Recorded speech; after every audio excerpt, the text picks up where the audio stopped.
Um projeto de adubação, ele deve responder algumas perguntas para obter êxito. Dentre essas perguntas, nós devemos nos questionar: como aplicar os nutrientes? Eles podem ser aplicados na cova, no sulco de plantio, podem ser aplicados a lanço, como nós veremos posteriormente.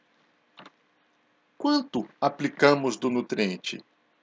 As doses de fertilizantes são definidas com base em que informação? Basicamente, na extração da cultura e na quantidade do elemento presente ali no solo.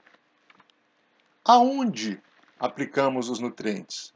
Os fertilizantes, eles podem ser aplicados no solo ou na folha. Basicamente, os fertilizantes que são extraídos em maior quantidade são aplicados via solo, seja pela deposição direta de fertilizantes ou pela fertirrigação. Ou podem ser aplicados na folha, muito comum para nutrientes extraídos em menores quantidades pelas plantas, absorvidos em menores quantidades pelas plantas. Essa aplicação foliar acontece através de pulverizações.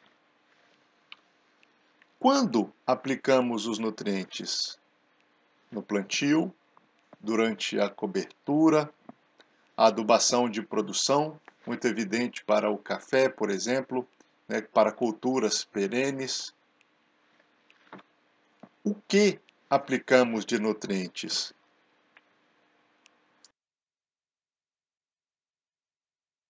Nitrogenada, com micronutrientes, potássica, isso depende de todas essas outras perguntas.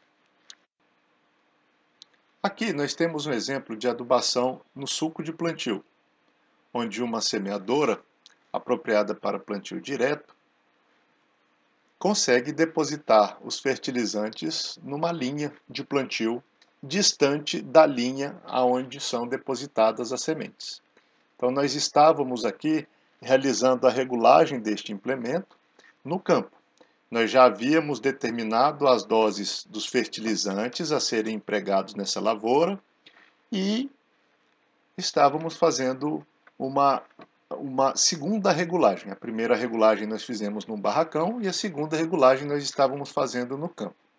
Então nós colocamos a máquina para deslocar numa distância de 50 metros e estávamos quantificando a massa de fertilizante depositada nessa distância de 50 metros. Esse implemento ele é dotado de uma caixa de sementes e de uma caixa de adubo. Ele consegue fazer essa separação. Por quê? Se nós misturássemos alguns fertilizantes com a semente, em função da sua alta salinidade, da sua alta higroscopicidade, eles iriam desidratar as sementes, prejudicando os embriões e reduzindo a germinação dessas espécies, promovendo falhas no campo. Então é um exemplo de estratégias aí que são empregadas para a fertilização, a adubação no sulco de plantio. Então aqui nós temos um exemplo de deposição do adubo no sulco de plantio, afastado da semente depositada pela semeadora. 4 centímetros de distância no sentido vertical e 5 centímetros no sentido horizontal. Essa separação ela é muito importante, principalmente quando a gente utiliza fertilizantes potássicos e nitrogenados, que tem essa condição de afetar o embrião da semente, prejudicando a sua germinação e, consequentemente, o desenvolvimento da lavoura. Aqui nós temos um exemplo de adubação também no sulco de plantio. Nós estávamos plantando um capim, o pânico, um peniceto purpura, capim-elefante, e as mudas são depositadas no sulco juntamente com fertilizante fosfatado. Muito semelhante ao que acontece com a cana-de-açúcar também, por exemplo. Então, é um pouco diferente da adubação que a semeadora realiza. Ela faz uma semeadora na linha de plantio, e aqui nós temos a abertura de um sulco para a realização da adubação. Aqui nós podemos observar um preparo de adubação em cobertura. Nós estávamos realizando a formação de uma área de pastagem e fazendo a regulagem da máquina para a deposição de sementes de capim associadas a fertilizantes fosfatados. Então, uma adubação em cobertura. A máquina deslocando no campo e realizando aí a adubação de cobertura juntamente com a semente de capim.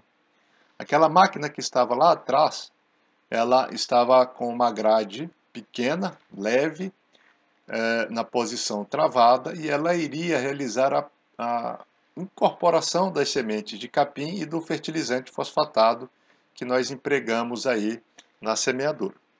Então este é um exemplo de adubação em cobertura.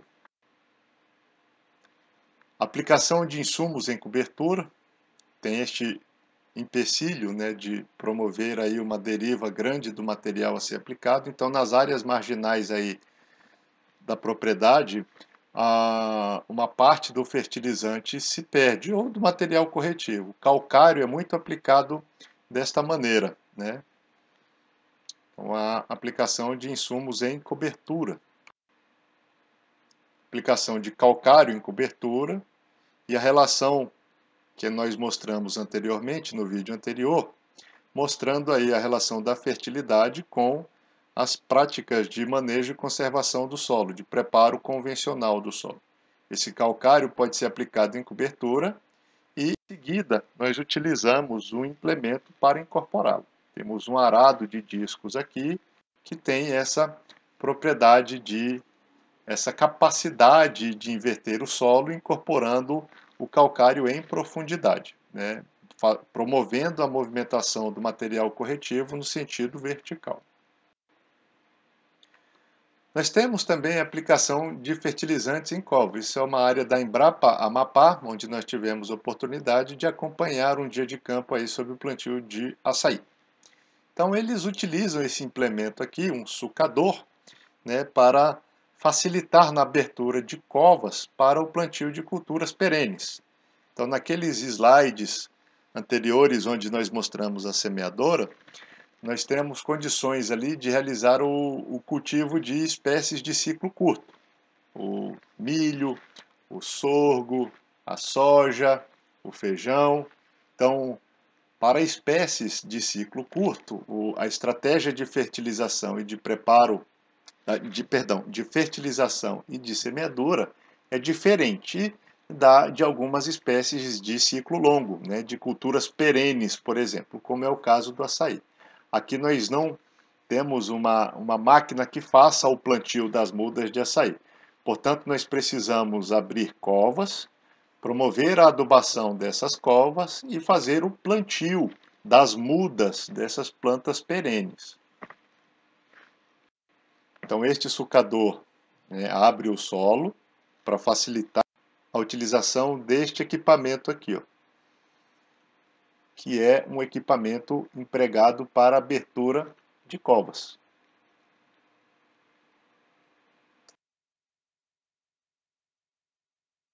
Dois tempos, funciona aí com combustível e óleo, 2 tempos, né? Deve ter aí 50, 52 cilindradas, aproximadamente 2,5 HPs, e é dotado de uma broca aqui embaixo.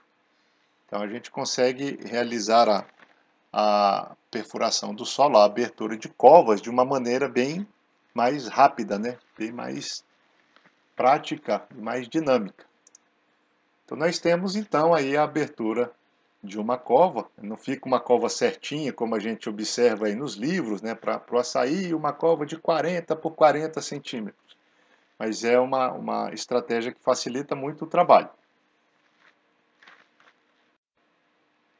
Como eu falei agora há pouco, né? Uma outra estratégia de abertura de covas manual, né, seria essa de se abrir covas com depois de estabelecidos os espaçamentos entre as culturas, né, nós removemos aí o solo, e observem aqui na figura que há uma separação. Do lado esquerdo fica o solo que estava mais profundo e do lado direito o solo que estava mais superficial. Ele é mais escurecido pelos motivos que nós abordamos lá na primeira aula. Então, Aqui nós temos resíduos orgânicos, temos matéria orgânica, material que já foi alterado, decomposto, associado à fase inorgânica do solo. Na parte mais clarinha nós temos, né, um material desprovido aí de matéria orgânica. Então sugere-se, se é um material também da Embrapa, Amapá, tá? Sugere-se aí a separação do solo para que possa ser feito o seu retorno de forma invertida, como esta imagem aqui. Então a gente faz a adubação em uma porção deste solo, né, e retorna ao solo que estava mais fértil para a parte de baixo da cova e deixa aquele solo menos fértil na parte de cima da cova. E a gente vai ver essas doses de adubação, sugestão de adubação para as culturas quando for falar de adubação, tá? Nós estamos mostrando aqui para vocês as estratégias de aplicação de fertilizantes em cobertura, no suco de plantio e em covas, tá?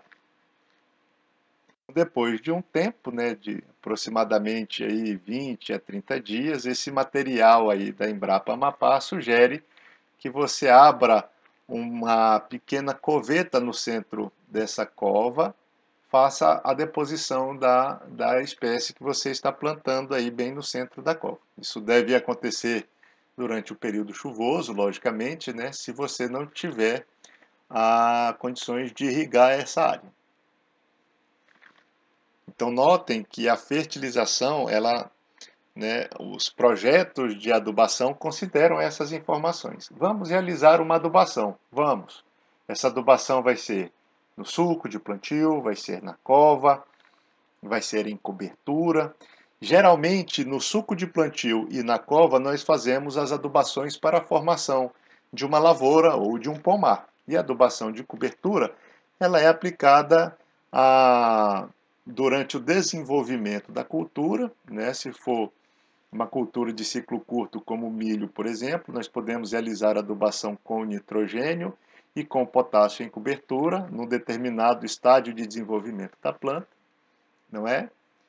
E se for uma cultura perene, como o caso do açaí, por exemplo, nós realizamos as adubações de cobertura, né? As adubações de manutenção, de produção, são realizadas em cobertura. Qual época do ano devemos aplicar os fertilizantes? Eu já dei uma dica aqui anteriormente. Se nós não temos como incorporar esses fertilizantes naturalmente através da irrigação, nós devemos considerar o quê? A fertilização ela deve acompanhar o ciclo de desenvolvimento da cultura. Geralmente, naqueles sistemas que são desprovidos de irrigação, essas espécies elas são plantadas durante o início das chuvas. E nós temos aqui um exemplo para mostrar para vocês a precipitação pluvial média do Brasil. Nós podemos notar que existe uma flutuação ao longo do ano. Então, nos períodos de inverno, né, a partir lá dos meses de maio até aproximadamente setembro, nós temos uma redução significativa na precipitação pluvial. Então, a fertilização durante este período, ela só é possível naqueles sistemas onde acontece a irrigação. Eu tenho aqui também um exemplo para mostrar para vocês a precipitação média aqui do município de Tomiaçu. É um pouquinho diferente do que acontece com o Brasil. Então, nós temos aí, durante os meses de inverno, né, a partir do inverno, uma redução bem significativa a partir do mês de julho, né? Julho, agosto, setembro, outubro, até novembro ali, nós temos uma redução bastante forte na precipitação. Então, eu tenho estratégias diferentes para a realização da fertilização. Quando é que nós começamos a preparar o solo para adubação e formação das lavouras, né? Isso vai depender, dentre outros motivos, dessas características aqui, ó, da precipitação. Então, em comparação aí o Brasil com Tomiaçu, nós podemos notar que aqui no Brasil, existe um período diferente aí de redução da precipitação em relação a Tomé Açu. Então, de certa forma, no Brasil, esse período crítico, onde começa a se reduzir a precipitação, ele acontece mais cedo quando a gente compara com Tomé Açu, que é mais atrasado esse período de redução da precipitação. Então, voltando aqui para a precipitação média do Brasil, nós podemos observar que durante esse período crítico, nós temos uma precipitação média bem diferente do período que a gente chama de estação de crescimento. Durante o período crítico, nós temos uma precipitação de apenas 284 milímetros em 4 meses. Então, considerando uma cultura de ciclo curto como o milho, por exemplo, a demanda hídrica dessa cultura, que é de aproximadamente 600 milímetros de água, não é atendida caso ela seja plantada neste período. Então, a fertilização, a adubação, neste momento aqui, ela não acontece, né? Porque ninguém vai plantar uma cultura que precisa de 600 milímetros de água para completar o seu ciclo, num período que disponibiliza apenas 284 milímetros, né? Fora outras questões aí. Mas se a gente fizer a soma da precipitação aqui na estação de crescimento, no mês de novembro nós temos 134 milímetros, no mês de dezembro nós temos 167 milímetros, no mês de janeiro nós temos 185 milímetros, no mês de fevereiro nós temos 173 milímetros, o que nos dá aí 159 milímetros. Então nós conseguimos, isso é uma média do Brasil, conseguimos aí durante esses 4 meses cultivar ou atender a demanda hídrica do milho, como eu falei, como eu usei, da cultura que usei como exemplo para vocês agora há pouco, né? Então a adubação, ela acontece durante este período, durante essa estação de crescimento. Nós vamos observar aí, quando formos estudar as tabelas de recomendação para as culturas, quando vocês fizerem os trabalhos, né, para os projetos de adubação das culturas, que a maioria das recomendações faz dá essa lembrança para a gente, que as adubações devem acontecer, né, durante o período chuvoso, no início do período chuvoso, no meio do período chuvoso, no final do período chuvoso. Existem situações onde se faz a fertilização no final do período chuvoso, tá? É uma estratégia de você comprar fertilizantes durante uma época em que o preço é baixo, tá? E aplicar no solo. Ele fica armazenado de certa forma no solo e vai reagir somente quando as chuvas forem novamente intensas e frequentes. Essa é uma estratégia utilizada, inclusive, com frequência no Mato Grosso, com adubação de cobertura após a colheita da segunda safra, tá? Se aplica calcário nessa forma também. Então, colhe-se ali para maio, junho, a segunda safra e já faz a aplicação em cobertura de materiais corretivos. Esses materiais vão de certa forma, ficar armazenados no campo e vão solubilizar quando as chuvas voltarem a acontecer de forma mais intensa e mais frequente. Por que nós devemos esperar, né, ou devemos considerar a água para realizar a adubação? Logicamente, como eu já falei para vocês, porque o plantio, né, a condução das culturas, das lavouras, a resposta das plantas também, depende aí da quantidade de água presente no solo. E os fertilizantes, eles são solubilizados, eles são dissolvidos, os fertilizantes, os materiais corretivos, na presença de água. E a água, gente, no solo é o principal veículo de transporte dos nutrientes do local de sua aplicação em direção ao sistema radicular. Então, se não houver água, a solubilização do fertilizante é muito pequena, tá? E a sua movimentação também é muito inexpressiva. Por isso que é importante realizar as adubações durante o período chuvoso. Então vejam que nós estamos respondendo aquelas perguntas. O que aplicar? Quando aplicar? Né? De que forma nós podemos aplicar os fertilizantes? E as doses? Como é que nós definimos as doses do fertilizante? Basicamente, uma dose de fertilizante ela é definida da seguinte forma, uma forma bem generalista, tá? A gente considera o que a planta extrai de um nutriente e a gente chama isso de exigências, tá? O que é retirado a partir do solo ali pela cultura, a partir do meio pela cultura, menos o que o solo consegue, né, suprir essa cultura com um determinado nutriente. Então, ali no solo eu posso ter nitrogênio, eu posso ter potássio, eu posso ter fósforo.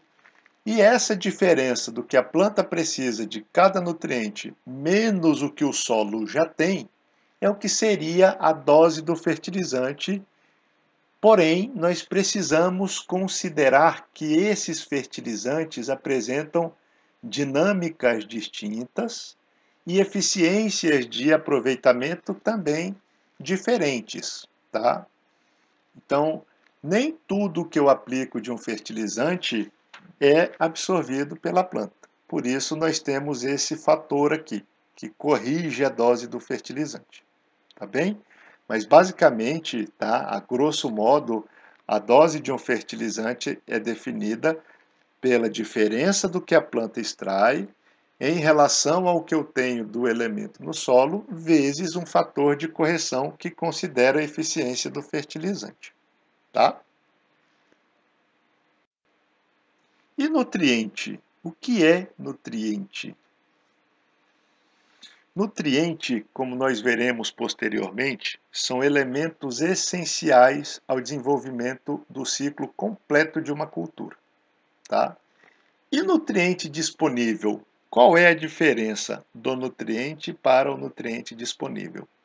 Nutriente disponível é aquele que está no solo e que as plantas podem aproveitar. Lembra quando eu falei lá atrás, em uma das primeiras aulas, que suprir, né, discutindo, apresentando para vocês o significado do termo fertilidade do solo, que era ciência que estudava a capacidade do solo em suprir as plantas com nutrientes, e suprir significava ter e fornecer nutrientes para as plantas? Pois bem, nutriente disponível é aquele que está presente ali no solo e que as plantas podem absorver, tá? Existe a chance dos elementos químicos essenciais, né? Ou seja, dos nutrientes estarem presentes ali no solo e as plantas não conseguirem absorvê-lo? Sim, existem. E nós veremos muito bem isso lá na frente quando formos falar da dinâmica dos elementos. Então, um conceito aí, ó, de nutriente disponível é a somatória da quantidade de nutrientes que estão presentes na solução do solo, na fase líquida do solo, capaz de chegar até a superfície da raiz, mais a quantidade de nutrientes que se encontra na fase sólida do solo. Aonde, gente? Retida ali na superfície dos argilominerais, que são repletas de cargas eletrônicas, né, que atraem elementos de cargas opostas, de cargas elétricas que atraem elementos de cargas opostas. Então, é a quantidade dos nutrientes que está na solução do solo, mais a quantidade de nutrientes que se encontra na fase sólida do solo, que consegue ressuprir prontamente a solução à medida que o nutriente da fase líquida vai sendo absorvido. Então, para o nutriente ser absorvido, ele precisa estar numa condição, né, apropriada para sair da solução do solo e conseguir entrar, né, ali na célula da raiz. Ok? A disponibilidade de um elemento químico não depende apenas dele, mas sim do meio aonde ele se encontra. Por exemplo, um solo repleto de nutrientes, mas que não, neste ambiente, não tenha água, a disponibilidade desses elementos é afetada, como eu falei para vocês agora há pouco. É o principal veículo de transporte dos elementos e de solubilização desses elementos. Então, eu posso ter situações em que culturas estão se desenvolvendo num solo de forma muito ineficiente, e quando eu faço um diagnóstico da fertilização desse solo, é um solo repleto de nutrientes, mas por alguma maneira, alguns fatores limitam a absorção desses nutrientes. E a água seria, né, a falta de água seria um desses fatores. Um solo com textura muito argilosa, né, a gente vai estudar na dinâmica do fósforo a interação deste elemento com minerais que estão presentes na fração argila, que são capazes de absorver fósforo no seu interior. Interação com outros nutrientes. Solos ácidos também promovem o que a gente chama de fixação de fósforo, formando precipitados deste elemento com alumínio, por exemplo. Então o solo está cheio de fósforo total, mas quando a gente vai investigar o fósforo disponível, esse valor é baixo. Por quê? Porque este elemento está associado a outros elementos. A fração argila, dissolvido na fração argila, como eu falei agora há pouco, precipitado com outros elementos, né, com alumínio em solos ácidos, com cálcio em solos menos ácidos, em solos de pH mais elevado, né? Complexação muito evidente em solos com excesso de matéria orgânica. O ferro forma complexos aí que apresenta baixa solubilidade também. Então eu posso ter um solo rico em ferro, mas este elemento não encontra-se disponível porque está formando complexos com outros componentes do solo. A mobilidade dos nutrientes, o fósforo é um elemento que se movimenta ali no solo por um mecanismo chamado de difusão, é um mecanismo muito lento, então ele demora muito para chegar na superfície do sistema radicular, né? Para locomover-se aí uma distância muito pequena, ele gasta aí 90 a 95 dias, né, para andar aproximadamente 0,3 milímetros, por exemplo. A própria planta, ela, para manter o seu equilíbrio iônico, ela promove modificações ali na superfície do sistema radicular que alteram também a dinâmica dos nutrientes, né? Então, essa disponibilidade ela é afetada, a disponibilidade dos nutrientes é afetada pelo meio, tá?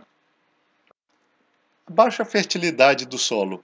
Nós já falamos um pouquinho a respeito disso daí. Mostramos para vocês, né, anteriormente que os solos brasileiros eles apresentam uma concentração elevada, em sua grande maioria, né, salvo exceções, apresentam uma concentração elevada de hidrogênio, de alumínio, que são cátions de caráter ácido, uma pequena quantidade de elementos essenciais, de nutrientes, como cálcio, como potássio, como fósforo, como magnésio, e isso é resultado basicamente de dois motivos. Um se refere à formação, né, esses processos pedogenéticos de formação, que nós já abordamos com bastante ênfase para vocês anteriormente, né? E um fator antrópico, o manejo inadequado da fertilidade do solo. Então, a gente tem aqui na região norte, aqui no estado do Pará é muito evidente ainda, os ciclos, né, de utilização das terras para a agricultura. Então, é muito comum se retirar a vegetação com a utilização do fogo, se estabelecer uma lavoura chamada de roça aqui, né, uma roça de mandioca, de feijão, de milho, e depois da colheita dessas culturas, se deixa essa área descansando, essa área em pousio, buscando-se então um restabelecimento da vegetação natural, que vai ser novamente queimada e cultivada, depois de um período aí que varia de 6 a 7 anos de pousio. Essa estratégia é uma estratégia que retira os nutrientes. Então, quando eu colho os produtos dessa lavoura, as raízes de mandioca, né, a maniva, os grãos de milho, né, de feijão, eu estou exportando esses elementos, esses nutrientes que foram incorporados ao solo através da queima da vegetação secundária e retirando esses elementos da propriedade. Se eu não realizar a reposição, naturalmente vai havendo uma redução na fertilidade desses solos, com reflexos na redução da produção das culturas que forem implementadas ali.